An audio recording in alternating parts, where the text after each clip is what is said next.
Good morning, ladies and gentlemen. Thank you very much for joining us here. I know that this is a topic of conversation, not just inside the Congress Center, but outside of it as well. ESG is clearly the buzzword, and I'm glad that we have four individuals here, four leaders who've spent a lot of their time, their bandwidth, and their capital working the needle on this one. So it's going to be good to have their points of view on where things currently stand and what more needs to be done, more importantly. In light of the tumultuous times that the global economy is faced with, there is a fair amount of turbulence and uncertainty. The expectation is that could this now set back goals of sustainable development? Because this set back the ESG agenda that a lot of corporations and governments were focusing on? Or could it, in fact, accelerate the move towards more cleaner energy, make those transitions happen sooner, and reduce the dependence on the old style of doing things? But there is limited fiscal resources that governments are dealing with. There is enough capital that the private sector is willing to put to deploy and use to try and ensure that we move forward and in addressing some of these problems. But it is a complex challenge. What has happened in the last few years, and especially here at the World Economic Forum, is putting together a metric of reporting, of putting together a framework that makes it easier for people to understand how to measure the outcomes of what is being done. And that's something that we are going to talk about here as part of this conversation as well. So let me introduce our panelists today.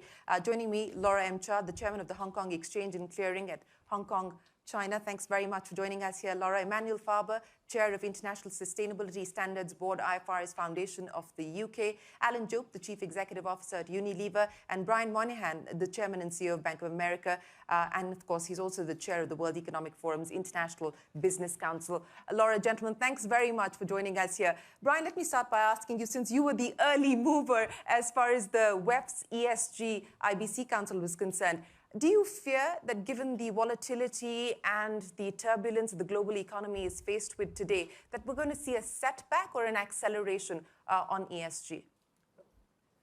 So thank you. And no, I don't feel there'll be a setback.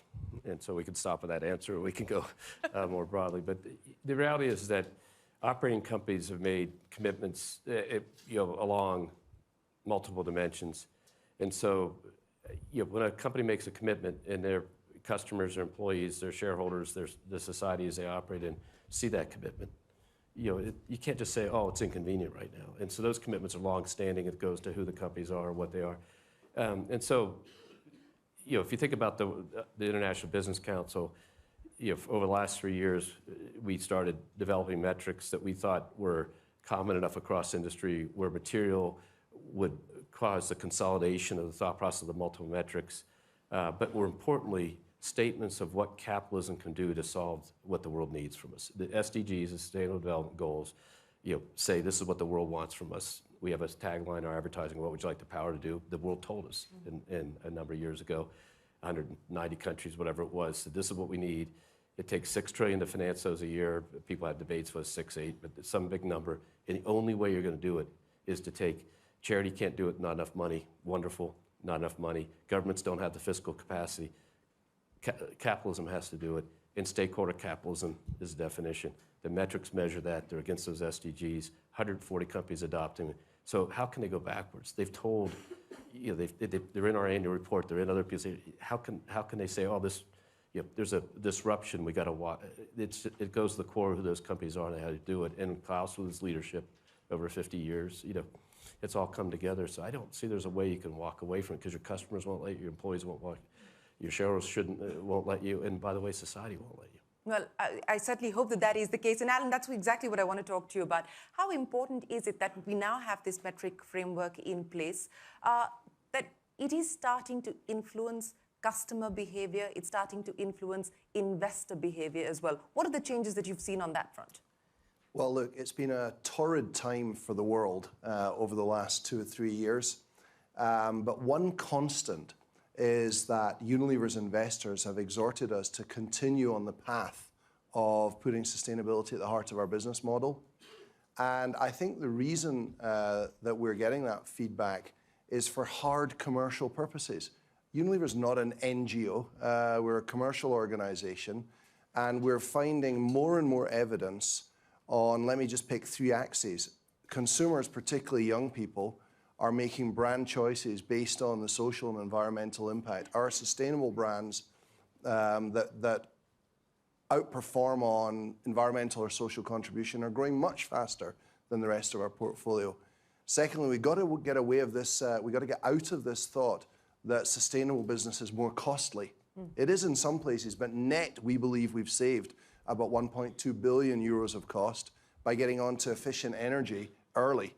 And the third reason is the talent proposition. Try attracting people to join your organization if you're not clear on what you stand for. And so we are staying the course on sustainable business, and a part of that is reporting non-financial metrics because we think it makes good, sound business sense. It makes good, sound business sense. And Laura, let me address that issue with you as well. Hopefully gone are the days when disclosures would be tucked away in companies' annual reports and nobody would care about them. Now they're front and center. They're being talked about, not just in rooms like this one, but as part of investor presentations, as part of shareholder commitments that are being made as well. What's the big change that you now foresee? We've come a long distance, but as you look down the road ahead, what is the big change that you now anticipate seeing? I think we started with disclosure. And for Hong Kong Exchange, we started the journey in 2013 when we provide guidelines for listed companies to disclose their ESG policy, their ESG work, etc. And then we elevated to mandatory requirement, and that was in 2017. And what we need to do now, exactly as you suggested, is to go beyond and to make those disclosures meaningful. We need, in order for the disclosure to be meaningful, we need to have harmonized standard. Right now, there's a plethora of different standards everywhere. Now, I recognize that for different industry, there will be different matrix and different measurements, but it will be very good in terms of the work that ISSB is doing to bring out some standardized global measures and standards so that the disclosure to the investors, to the community would be measurable and clear and understandable. I think that's the next step. And that's what I want to address with each one of you. And Emmanuel, I'll get you to address that first. To Laura's point, that you've got a plethora of regulations across different sectors, across different jurisdictions, across different geographies, and perhaps it makes things harder. These might be well-intentioned, but it actually does the opposite. It makes things harder for business to be able to operate. Do you really see now the time for a global framework as far as measurement and reporting is concerned? The need for that is now? Thanks, Shirin, for asking. Yeah, I wouldn't have taken this job if I had thought otherwise, frankly. And to your question to Brian about the setback, I think that there is no setback. What was seen as important, but maybe not urgent, is now also becoming urgent. And so the need to adapt supply chains, the need to change the way we operate, the COVID and then the Ukraine situation have aggravated factors that are material for companies in their resilience and in their performance. And so the ability to have a language to share that with their investors and for the people that provide capital to these companies in an understanding of what matters now in the mid and in the long term has never been as important and urgent as now. And this is the feedback we receive. Now, to your point, many jurisdictions, and that's fortunate, have started to work on those. And before that, there have been a number of private standard setter organizations. And there is an absolute need to align in order to simplify the cost of reporting for companies and the comparability for investors and bankers, insurance companies, etc. It's not just the cost of compliance, though, Brian, isn't it? I mean, just to be able to manage, and you would understand because you're operating across different jurisdictions and geographies. What is the message to policymakers, to global leaders at this point in time, to take into context what we just heard from Emmanuel and Laura? Well, so one of the efforts of the IBC metrics was convergence. A parallel path was to get the recognition, not the formal setters. There's actually a modest amount of formal setting going. It's emerging because we started this idea that Emmanuel's leading now did not exist. It was the informal setters, and everybody could have an opinion, and everybody could do it. And what you're trying to do is get convergence among all that, because then the work goes down from working the reporting side and the standardization, all the arguments about safe harbors and legal liability and all this stuff. And the work goes into actually doing the work. And so, so that was the important thing. So yes, it's hard to comply with all the different things and to have variances between different, Alan's company, my company operate all over the world. And so we're very much into materiality, straightforward, ones that can go across industry. And you can, as was talked about, you can have specific industry ones underneath it. One that cover all the aspects, not just the environmental aspect, which is, the tax paying and all the stuff that are covered by the metrics, which was not uncontroversial, frankly, in the dialogue with the companies. But we used the big four accounting firms who consolidated all that, said, here's the metrics, and they did a wonderful job. And so that consolidation, that simplification, that allows everybody to have a common playing field, a common standard. And then capital flow to companies that are doing profits and purpose. It's a false choice to say it's or, it's and. And that's what you have to agree, or else Al and I won't be in our jobs very quickly if we can't deliver profits and purpose, right? And so you have to have that. And then, the second thing, you have to have people saying, I will reward that activity, and that's where the simplification and standardization and, frankly, materiality is important.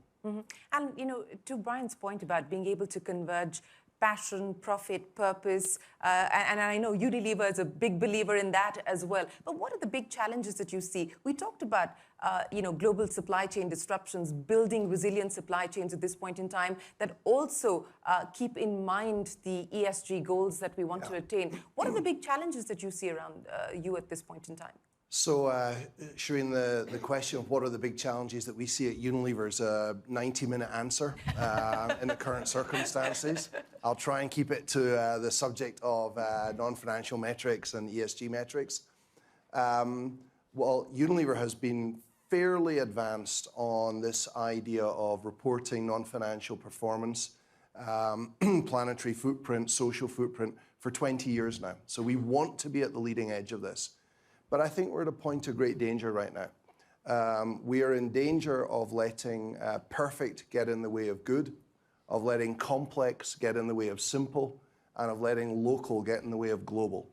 Because the work that Brian led brilliantly in the IBC has pulled together 160 companies from multiple sectors around a relatively simple and measurable and reportable set of standards.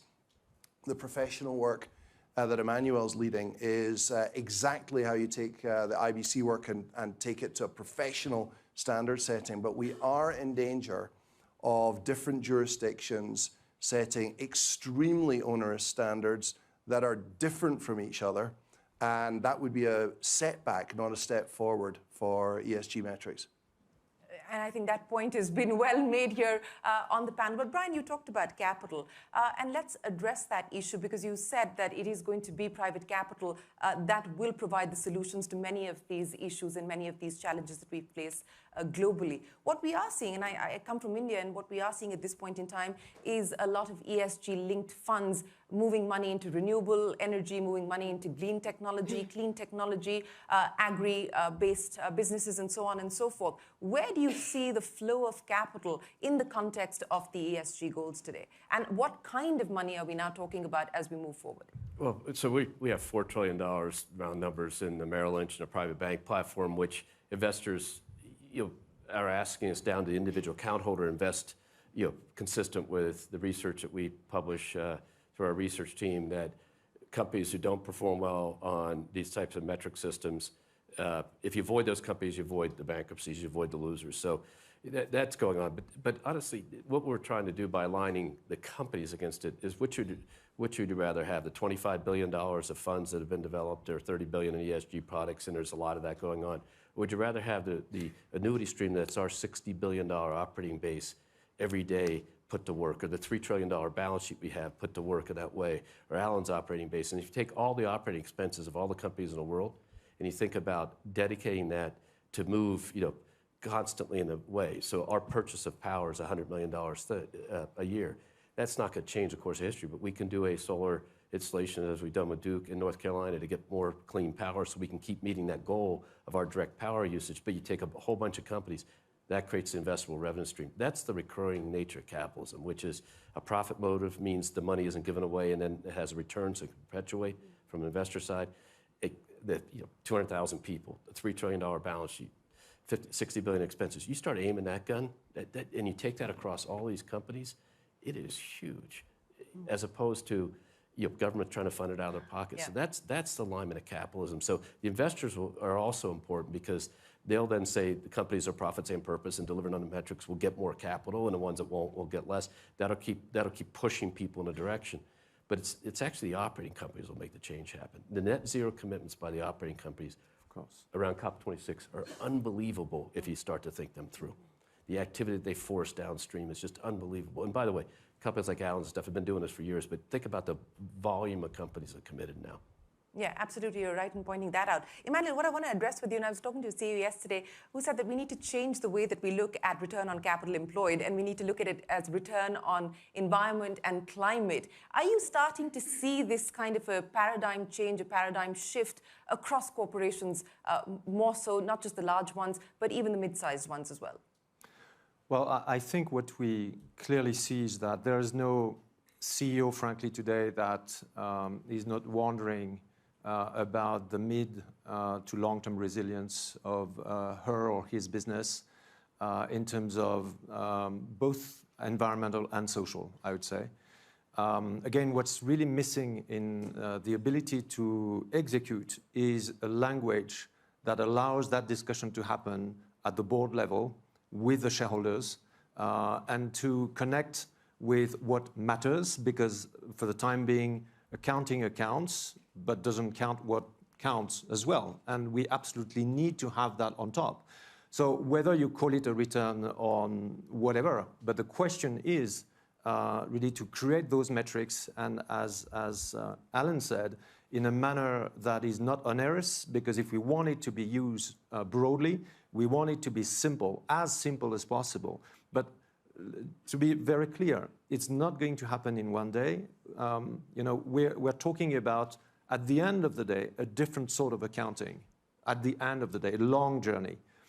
And that language needs to be developed. It needs to be learned by many people. We are lacking talent. Companies are lacking talents today. Even standard setting, is an activity where we need to continue to learn and educate. So as much as we are building this grammar for this language, we need to realize that capacity building has got to be there. SMEs, emerging markets, there needs to be proportionality. And I think, as Brian said, materiality is absolutely fundamental. We are actually in the sustainability one of the IFRS proposal. We're saying if it's not material, don't report it. If you think climate is not material, don't even report climate. That's as far as what we go. So you need to be super pragmatic if you want to embark everyone here. Laura, just to take Emmanuel's point forward, as we develop this new vocabulary, this new grammar, this new narrative, where do you find the most disconnect? Where are the biggest gaps that you see today? I think certainly on our market, on the public market, a lot of the complaints that we heard are from the SMEs, exactly like Emmanuel said. Because we can talk about all these global standards in different industries and so on. Disclosure to some of the SME are costly. They don't see the benefit. And so for us as a market regulator, as a market operator, we need to educate that sector of the society, of the community. Really, on the HKEX, we run an ESG academy just to cater to the need of the SMEs, to tell them how in each of their way, in small ways, not with lofty goals, to meet the ESG requirement. There are small things that they can do, and to understand the importance, and then to meet the investor demand and the society's demand. There is more and more demand, not only just in the big corporates, but from the community as a whole. And with I think with the pandemic, these become very, very much in the forefront. People now become to realize that ESG is not just something you talk about. There are some real impact on being prepared, being ready to tackle the next pandemic or whatever crisis that come along. So it's from that angle that I think the exchange can play a role. And yes, Brian, you want to make a point? Well, just to follow that SME, and we are the largest middle market bank in the U.S. and one of the largest small business lender in the U.S. So one of the programs we have going is to educate those lending officers to talk to their clients, because if you have the net zero commitment coming from the supply chain. A company sells to consumers or sells to businesses. If they sell to businesses, the net zero is coming at them. They sell to consumers, the product that they sell will have it. So what we're trying to do is educate those customers. Not, the idea is we're going to stick with you, but you have to start to think about this, because at some point, companies like ours are making purchase decisions about the net zero commitments of our supply chain. That's the wonder that people, it's hard for people to put their mind around when you start to say all these commitments by these companies as effectuated through their supply chains changes dramatically the way, pick your metric, what's environmental is easiest to people visualize. It moves a lot, but we've got to get the rest of the world ready to go, because the maker of a part of a car will be under a certain demand cycle. The maker of the tubes that go into, the packaging for the products that go out at Alan's company is under demand. And so we're just saying to them, learn about this. Don't think this is other people's problems. It's going to become your problem. If you're a distributor, it's your problem. If it's if you're a grocery, everybody has to think about this. And that then creates activity, again, bringing the entirety of the expense base of all operating companies in the world, the entirety of the market capitalization. Suddenly the number of 6-9 billion, whatever it is a year, that's not so big. It isn't, but I think you make a valid point there, Laura, and I think what I'm hearing from each one of you, it's especially as far as the mid-sized corporations are concerned, the issue of proportionality of action and the impact that it has. It's not just about the compliance burden or the cost of compliance, and it's not just about the lack of ability or capability or capacity building within the organization.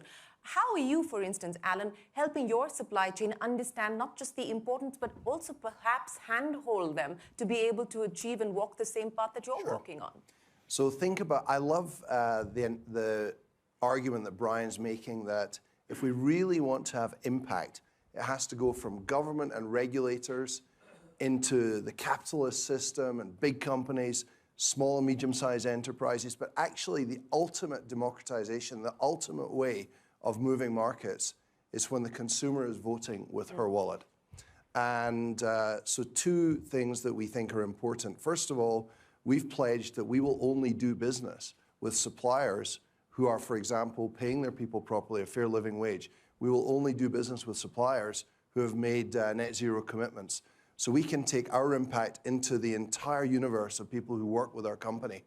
But then the final step will be, think about it, 20 years ago, none of us knew what a kilocalorie was. But now you look at a pack and you see very clearly, you look at the kilocalories, and you know that 50 is not too many, you don't have to worry about it too much. 500 kilocalories on a product, you'll think twice about it. We need to do the same for carbon. We need to let consumers make the choice about the carbon impact of their decisions.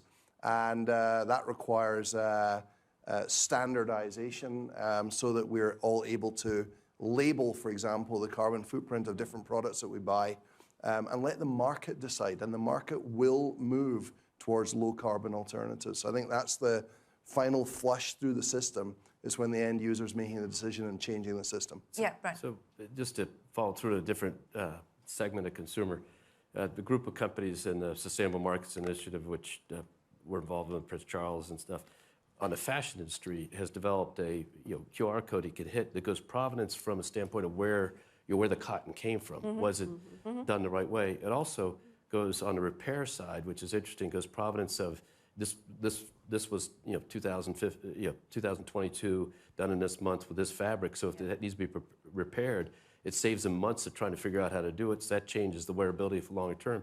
And then on top of that is provenance for the asset, which is the higher end luxury retailers. Now this is a proven asset. And so you start to think all from the technology allows everything, the consumer to see everything from supply chain through how they can match with the wool and the sweater 20 years later. And you need standards to do that with integrity. And it's just amazing to see that consumerism take hold of the demand. I want to know the product was produced in a way, to Alan's point. And that people forget that engine's the other side of it. So it's us businesses making net zero commitments and the consumers driving us at the same time. And that standardization, transparency, that's where the government can help move this faster. But Emmanuel, to point both the points that Brian as well as Alan just made, that the consumer should drive these decisions, the consumer will vote with the wallet. But to ensure that there is accountability, there needs to be adequate transparency as well. I mean, place of origin and things like that have now sort of been part of how we operate business. But how do you know what's going on as far as your supply chain is concerned? You can put, how many things do you put on a pack? How many things do you put on a label to ensure that that kind of transparency is available to the consumer? Well, yes. I mean, it could be a 1-hour discussion, so and probably more. But I think this is a couple of things. One, the granularity of transparency is super important. We can't stay at the taxonomy levels of any jurisdiction because they are linked to a certain political consensus and they might be changing tomorrow. So if you look at the long term, you need to go deeper than the taxonomies to indeed look at the energy mix, for instance, of any company in any country to avoid that it's blue one day, green, brown another day. The same happens for whatever is going to be about calories or whatever is going to be about local, not local, et cetera, et cetera. So facts. Second, we are not going to say what's good or what's bad. We are just providing the information for people to make decisions. And people are all around this room, including consumers, obviously, but many more, obviously.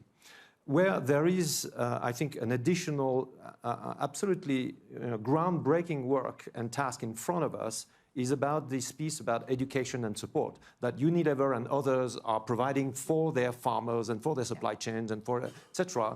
And what Brian was saying about his customers, but I think it cannot be only business. Of course, it's got to be businesses with their scope 3 in a way, or value chain, supply chains, ecosystems. But there is something to be done by multilateral. When you think about building capacity in emerging markets for small and medium-sized enterprises, informal economy, this is about the next generation of development and the next generation of economics here. So I think that capacity building should be looked at on all of these topics at a multilateral level. And I would take part of that responsibility. We're considering at ISSB that if our mission is to create a truly global baseline, not a baseline for North America, EU, and Japan, or whatever, but a truly global baseline. It's got to be very ambitious, but with, as I said, a capability building and a pathway for those companies, those SMEs, and countries that may not be there yet to get there.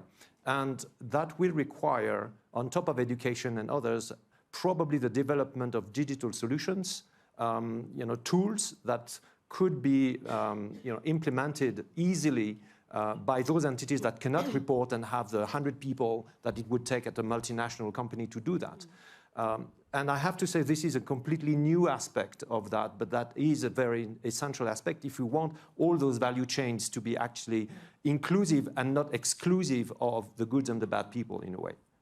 Well, yes, I think technology can be leveraged and deployed, and that's an important point that you make. But Emmanuel, a follow-up question, since you talked about the need for a multilateral framework to address the issue that you just spoke of. We're living in a world where multilateralism is under threat at this point in time. So, how confident do you feel about being able to move down this path? Well, of course it's a challenge, but and that's back to your first question, I think, Sharon. But we just to give you an example, a week ago, literally Monday last week, we convened the first ever working group of jurisdictions on sustainability standard alignment and global lines. And there was China, Japan, UK, US, and EU for a long conversation. And that's just the start. And I can tell you all these jurisdictions, and there are many more, are actively currently working on these topics. And they understand that for some of these markets, access to global capital markets is going to be essential. So it's essential for their companies to comply with what, as banks like Bank of America and others, investors, private equity companies are using now ESG metrics. The largest private equity companies are using those metrics today, which are an alphabet, we know, for all their due diligence on their deals. And they know that if they want to exit in IPO, if 3 years from now they don't use it, there will not be that. So the cost of capital is going to be raised. I think many, many more people understand that moving capital allocation is the name of the game if we want to indeed go for a transition that's going to be resilient for business in a way, and therefore for our economies, because that's no different. And for that, jurisdictions are ready to step up and to try as much as possible to align. And we are serving as a platform for that. To the private equity and the capital point of view, Brian, I wanted you to comment on what you heard from Emmanuel, but also take that forward. 2021 has been a record year in terms of private equity deals, but do you see as we move ahead that this is going to be front and center in making those decisions on where the money goes, who the money goes to, how much the money goes? So there are two different notions here. One are the specialized funds that have been developed to do things, but the reality that Emmanuel's talking about is the same thing that we're talking about with regular operating companies and asset managers, is you bring it across the whole fund. In other words, that if you're a lot of the private equity enterprises are public companies themselves, so they are in the same disclosure. Yeah. As you watch them, and we work with a group at the SMI led by James Brockdale, you can see them sort of seeing that, wait, I'm a public operator, so I've got the burdens, but I got to get my portfolio companies, just like us with our lending clients, we got to get them up to speed because we can't get there unless they get there. And then if I'm going to exit. So bringing these standardizations away from just in the U.S. context, the SEC disclosure, to actually the professionalism, as Alan said, then nobody can hide from this. There can't be the basic notion that you can divest a bad part of your company to the private equity and they can take it outside the system. All that starts to go away, and those companies are committed to the same metrics across their entire portfolio. And if that's the interesting difference going on. So there was record numbers of deals done, and that'll ebb and flow, and that'll do. But the reality is watching these private equity companies with the same principles saying, wait a second, I've got to have all my portfolio companies there, and it can't just be the specialized fund. The specialized fund may be more Catholic in terms of technology or transformation and things like that. But the real basic question is all their money has to be invested against this, or else they're not going to get support from their investors, which are the pension funds and others that are going to give them the money to invest in individuals. So it's a business system of having everybody say this is a set of metrics we can agree with. That it go across the entire economy. That's the difference. Sure, the checks and balances run through. But Alan, to the technology point that Emmanuel brought up, and I want to understand that from your perspective on what you've been able to do within Unilever to leverage the power of technology to be able to achieve some of these goals. So we have one of our most senior financial leaders just below executive board level, dedicated only to sustainability reporting. And she has a very large team, and we're struggling. We're struggling with the most basic ability to measure some of these difficult to measure areas. And with if Unilever is struggling, imagine with humility, I think we've been at this for a while. So the exhortations from Emmanuel that we need an on-ramp that's easy for SMEs to get their feet wet in this space. The exhortation from Laura that her exchange needs comparable information. I just want to underscore this point about, please, can we keep it simple initially? Let's not perfect get in the way of good. And let's beware multiple standards in multiple jurisdictions, or if jurisdictions insist on setting their own standards, then at least have some reciprocity so that we recognize good work from other parts of the world. So yes, that's a confession. We're struggling, and I think we're not bad at this. And that is quite a statement to be heard here in this room from Unilever, saying that they're struggling to be able to just get this done. But take technology across the thing. So what I talked about in the fashion industry, that enables a consumer with a swipe to see all that information, right? Take technology in the sense that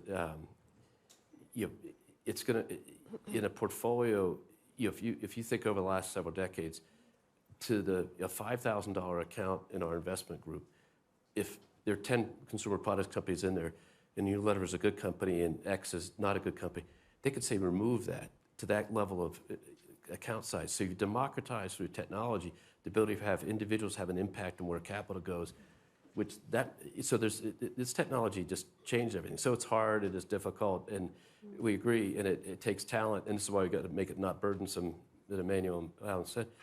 But we have to also be aware that technology has enabled consumer choice, broad investor choice, and it's going to just skip all the people between them in the decision. So how you fly, how you go, what hotels you go to, how you make consumer products decision. But also, I can take a portfolio and actually drop people out, which you just said you can't do that. You can now do that very granularly. And so it's kind of an interesting thing that you see in the investor patterns. It's not the specialized funds. It's people saying, give me a portfolio without these energy companies, but keep these in. Give me a portfolio, and we can do that. That's where technology is changing the game, even at that level. Mm-hmm. Laura, to the point that we've heard here from Alan, Emmanuel, and Brian, compliance and governance are two different things. I mean, you can tick the boxes as far as compliance is concerned, but governance is an entirely different matter altogether. Are you worried that while we might see companies do well on compliance, not necessarily on governance, as well as perhaps concerns around the quality of disclosures? Well, I think actually, if we look at ESG, I think G is actually the most important one to start with. I'm not saying that E or S are less, but if you don't have good governance, you don't have a strong institution, if you don't have good direction and and espousing the same kind of principles, you're not going to be able to achieve your E and S policies. So I think governance is the first one. Your institution has to be strong, has to be forward-looking, and practice what you are talking. And that include, good governance, include diversity, inclusivity, all of those elements that make an institution strong. And then if with a strong institution, then you are resilient. And we will talk about resilience. Resilience meaning it's preparedness, readiness, and you're prepared, you're ready, then you can execute those E and S aspect of it. So I think governance is very important. It's not just about ticking boxes. It's, investor and the community look at you as an institution, look at us, HKEX, as an institution. What do we do? It's not just for we to issue the guidelines, to issue the rules, but we lead by example. And we do, we really not only just talk, but we do the walk as well.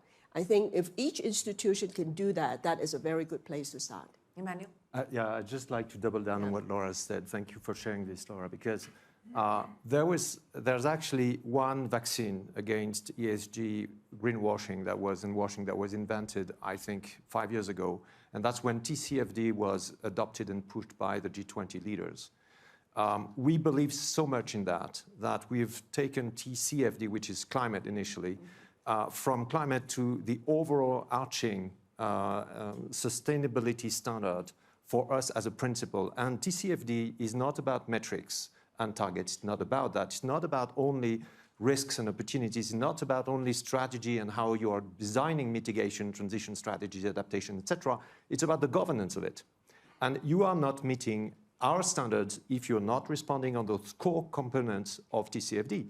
And governance means how much do you have someone next to the exco doing all of this? How much do you have incentive for your teams about this? How much do you have a board that knows something about it or doesn't? How much time does the board spend? How much risk committees have been reviewing all of this? How much at the end of the day the connectivity between finance, accounting, and that part, which one day and again will become, there will be transitions between accounting and these ESGs.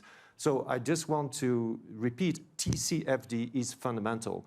And they've asked for the creation of ISSB, and so have been the WEF and the IBC, etc. We really see ourselves as a legacy in terms of standard setting to this, because this is a huge protection against the greenwashing and having a target nobody cares in the company, including at the board level. We're talking about standards, metrics, indices. I want to address Elon Musk's tweet, and Brian, I'm going to get you to comment on that. Musk tweeting that ExxonMobil finds itself at the top of an ESG ranking and Tesla doesn't belong there. What's wrong with the world? I'm not sure there's anybody could address that comment. But, look, we as a company made a decision. We will not be dependent on anybody rating us. We're going to do what we believe is right, and we're going to lay it out to the shareholders. We're going to lay it out to people. And so we have the same problem, and we can't even figure out why. So you're carrying around companies we acquired 15 years ago who had a lawsuit that get you knocked out on this thing. This is part of this proliferation and lack of materiality. For a dollar amount that is irrelevant because of another company, but it still knocks you down the rating. So I can understand the frustration with that. That's why we went in the WEF to a simple set of metrics that everybody could agree to. By the way, one of the metrics includes this TCFD. Do you disclose it or not? And why don't you? So we didn't go back and make it up. So my view is that at Bank of America, we put it in the annual report. We tell you how we operate it. We say this is how we deliver for the shareholders. This is how we deliver for the other constituencies. And so I can understand the frustration because I had the same frustration when I look at some of those things. But the reality is, the CEOs of these companies who sign on this manual thing have deep architectures, commitments that we admit are hard, that we admit are not perfect, that we admit are but there's a commitment there, and we will lay that out for people. And we believe us to our shareholders and to our customers and to our teammates and to communities, we don't need a lot of people between us and that. If it's straightforward enough, they ought to be able to understand whether they're doing the right thing. And so I can understand the distinction, but I've never built it to try to, to say, how do we get better rated for this one or that one? To me, that's a false choice. Do the work and it will come through. I'll hold up the mic for you. Thank you.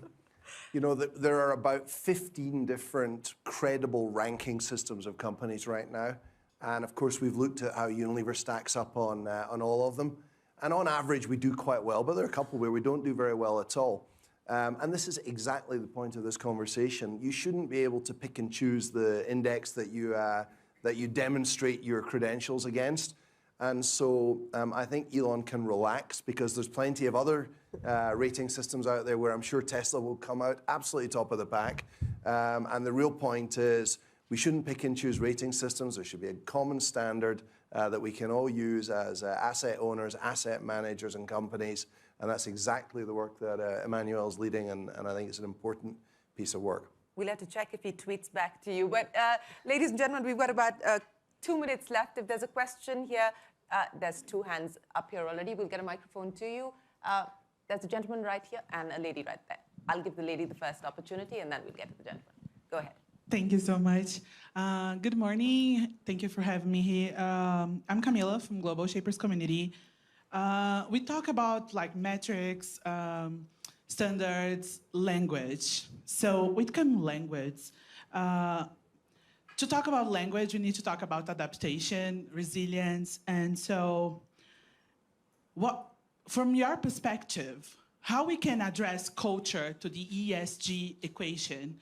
Because especially for the South Global, if we don't adaptate our language for culture, maybe people we don't understand. So thank you. Thank you. Let me get Emmanuel to respond to that, and then I'll get to you, sir.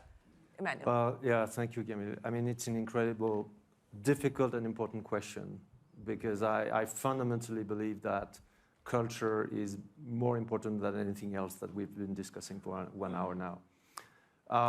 What I have committed is to have an international board that's going to be fully independent and very diverse in terms of cultures, including Global South.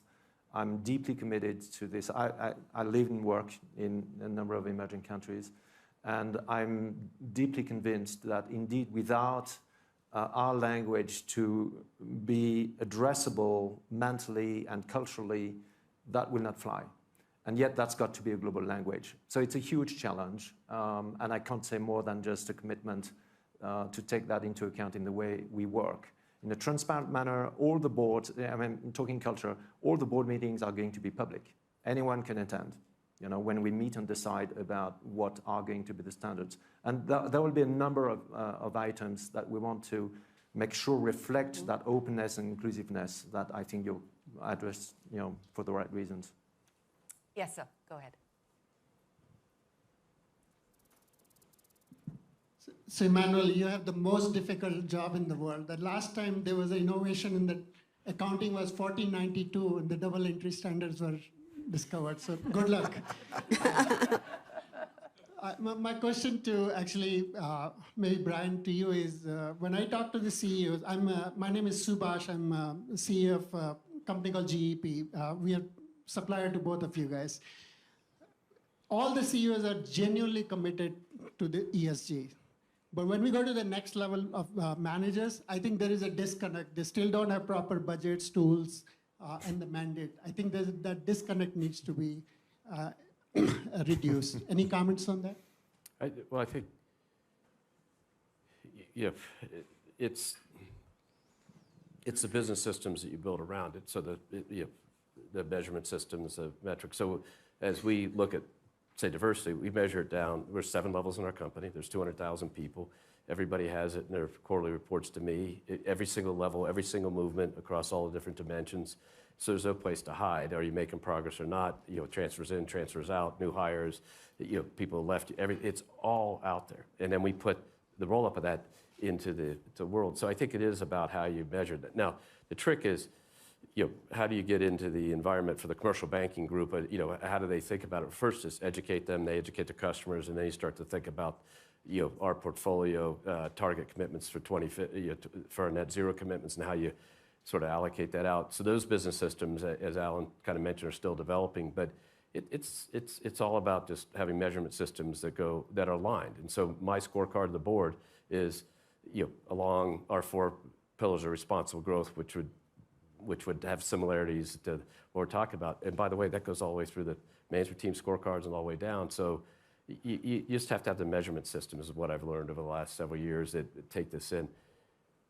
Then CEOs have to relieve people of responsibility. So we did something on sustainable aviation fuel. It costs twice as much. If you're the purchasing manager for our teammates traveling and/or our corporate planes and putting, I'm asking you to increase your expense pay. In the near term, you just have to say, hey, you can have your budget go up. That's life. We're willing to do that. It's not the most material part of our operations that we have to worry about it. But we're willing to do that because it's the right thing to do, and we can set a standard, we can do it. So with the First Movers Coalition, we committed to buying, and that helps generate markets. So some of this you have to give some relief to. Cost of power, $100 million you spend on power, you have to give a little relief to that group. That's where I think the rub comes in companies, is they say, I still want the lowest cost of this, and yet I want you to do it. You have to say to them, okay, I'm going to give you some relief. But to Alan's point, long term, you'll save money and energy and cost and consumer acceptance. There's a value to this that may be a short, long-term trade, but CEOs have to set the standard. You're willing to let that trade-off be made, not willy-nilly. We run the company on 20% less expenses today than we did 15 years ago. Alan, very quickly, Yes, we're out of time. So very quickly, you need to build business systems. Exhortation from the top does not work. And so if you want to put sustainability at the heart of the company, you need it in your strategy. You need an expert group in the company that knows what they're doing. You need to reward people for it. So 1/4 of our senior people's pay is based on progress against ESG metrics. It's only when you get all those aspects of the business system working together that you start to see change happening. Exhortation from the CEO doesn't work, I'm afraid. Well, Laura, gentlemen, thanks very much for joining us here for this conversation. I think the message from the panel is very, very clear. We need a harmonization of standards, and we need to ensure that we keep it simple, we keep it real, we keep it pragmatic. And that's the hope, that when we meet next, that we would have moved the needle on this one. Ladies and gentlemen, many, many thanks. Thank you very much to the panel for being here.